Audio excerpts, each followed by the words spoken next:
Beautiful प्यूपिल teachers, स्वागत है आपका मेरे यूट्यूब चैनल नोट्स की पाठशाला। आज हम देखेंगे scope, need, importance of curriculum. Means कि क्वेश्चन में अगर स्कोप पूछे, नीड पूछे, इम्पोर्टेंस पूछे या इवन कैरेक्टरिस्टिक्स पूछे तो आपको यही लिखना है। तो हम इसे लिखेंगे कैसे? हम पहले पूरा वर्ड, पूरी स्पेलिंग करिकुलम की लिख लेंगे, ठीक है। उसके बाद हम इसे एक एक करके एक्सप्लेन कर देंगे। So, first importance of curriculum is central point of education, यानी कि बिना करिकुलम डिटरमाइन किए हुए हम बाकी का कोई प्रोसेस कर ही नहीं सकते हैं एजुकेशन में। सबसे पहले डिटर्मिनेशन ऑफ करिकुलम होगा कि किस एज के बच्चे को क्या पढ़ाना है, उसके बाद ही हम आगे बढ़ सकते हैं। तो ये है central point of education. Second, utilization of resources.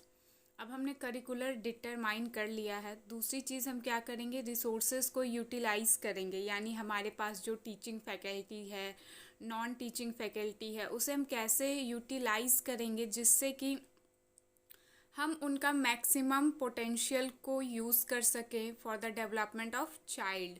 तीसरा, रिफॉर्म इन एजुकेशन। पहले जो एजुकेशन सिस्टम था वो टीचर सेंटर्ड था, लेकिन अभी का जो एजुकेशन सिस्टम है वो स्टूडेंट सेंटर्ड है। तो ये भी एक रिफॉर्म है एजुकेशन सिस्टम में कि बच्चे को एक्टिव बनाइए, क्योंकि पढ़ना at the end of the day बच्चे को ही है। Fourth one is remedial actions. जब हम इवैल्यूएशन का पेपर आगे पढ़ेंगे तब हम देखेंगे कि रेमेडियल एक्शंस, यानी अगर कोई बच्चा किसी पर्टिकुलर चीज़ में ही वीक है तो हम उसे रेमेडियल टीचिंग या रेमेडियल एक्शंस के थ्रू उसको ठीक करेंगे। यानी कि अगर कोई वीक है तो पहले उसकी वीकनेस को जानिए, बाद में उसे ठीक कीजिए। Fifth one is innovation. आज हम देख रहे हैं कि जो टीचर्स होते हैं वो TLM का यूज़ करते हैं ताकि बच्चों को जो कॉन्सेप्ट है वो याद रह सके। रीज़न बिहाइंड इट कि अगर आप सिर्फ बच्चों को लेक्चर मेथड से पढ़ाएंगे वो कतई इंटरेस्ट नहीं लेंगे। सो आपको अपनी टीचिंग मेथड में इनोवेशन करने की बहुत ज़्यादा ही आवश्यकता है। सिक्स्थ वन इज़ को करिकुलर एक्टिविटी। अब को करिकुलर एक्टिविटी क्या होती है मैंने पिछले क्लासेस में भी बताई है। वो एक्टिविटी जो हम क्लासरूम के बाहर करते हैं दैट इज़ को curricular activities like sports, dance, drama, singing. तो करिकुलम में ही को करिकुलर एक्टिविटीज़ को भी इंक्लूड किया जाता है for the all round development of the child. Next one is use of time effectively. बहुत ज़्यादा ज़रूरी है कि हम टाइम को बहुत इफ़ेक्टिवली यूज़ करें। एक करिकुलम को हम एक पर्टिकुलर टाइम पीरियड में ख़त्म करें। Wastage of time means wastage of child's career. बच्चे के करियर के साथ भी हम खिलवाड़ कर रहे हैं अगर हम टाइम को प्रॉपरली यूज़ ना कर पाएँ तो। Next one is list of all subject and activities. L for list of all subject and activities, यानी कि जो भी सब्जेक्ट हम पढ़ाएंगे और जो भी एक्टिविटीज़ हम कराएंगे वो हम पहले से डिटरमाइन करेंगे करिकुलम के अंदर। U stands for utilisation of teachers.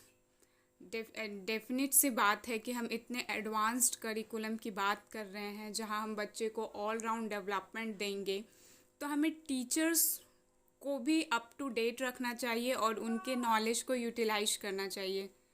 Last one is management of educational process. Administration जो होता है वो एक बहुत इंपॉर्टेंट रोल प्ले करता है करिकुलम डेवलपमेंट में या मैनेजमेंट प्रोसेस में। सो ये था हमारा आज का छोटा सा video, needs, scope, importance and characteristics of curriculum. Request है कि आप पॉइंट्स को एज इट इज़ ही कॉपी में लिखेंगे ताकि एग्जामिनर के दिमाग पे एक अच्छा इम्पैक्ट पड़े। और अगर आप मेरे चैनल पे पहली बार आए हैं तो आप प्लेलिस्ट में जाके देख सकते हैं, वीडियोस लिस्ट में आप जाके देख सकते हैं। मैंने meaning, definition, importance, nature of curriculum बताया है एंड मैंने difference between curriculum and syllabus भी करवाया है। अगर आपको मेरा आज का वीडियो पसंद आए तो प्लीज़ लाइक, शेयर, सब्सक्राइब करना ना भूलें। जो लोग मेरे चैनल पे पहली बार आए बेल आइकन को ज़रूर हिट करें। Thank you for watching प्यूपिल teachers.